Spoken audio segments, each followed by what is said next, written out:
Last time we spoke about the power of identity and how so many people struggle to create empowering identities.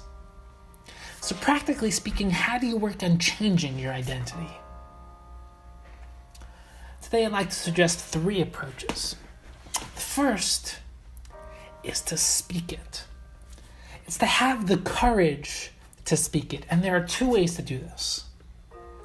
The first is to speak it to yourself. Once you begin to speak it out loud to yourself, you'll actually begin to believe it. So for example, you can say, I am the type of person who learns every day. I am the type of person who gets out of bed when the alarm goes off. I work out. I'm an athlete. I'm the type of person who always sees the best in things. I'm the type of person who's passionate, who's always positive, who always wants to become better. And what happens is when you start to say it out loud, you start to actually believe it.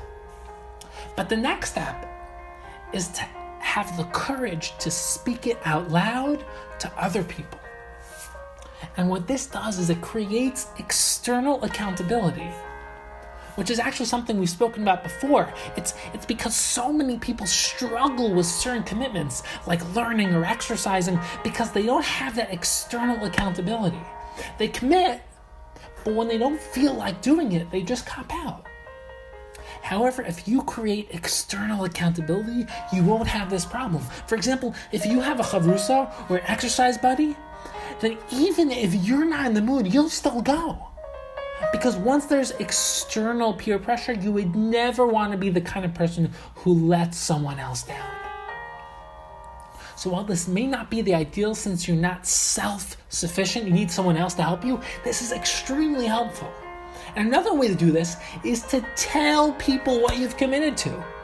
This way you won't seem like a liar. Because no one wants to be a liar. And if you tell people what you're going to do, you will hold yourself accountable. It's called forced congruency. Because you don't want to be caught lying. For example, if you tell someone, I'm going to eat healthy, you won't want to be seen eating garbage. If you tell someone, I'm going to learn a daf a day, you're going to hold yourself accountable. If you tell people, I stopped watching so much TV, you're going to keep to it.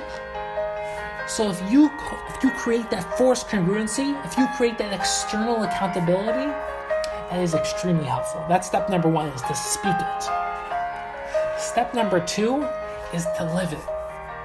To live it.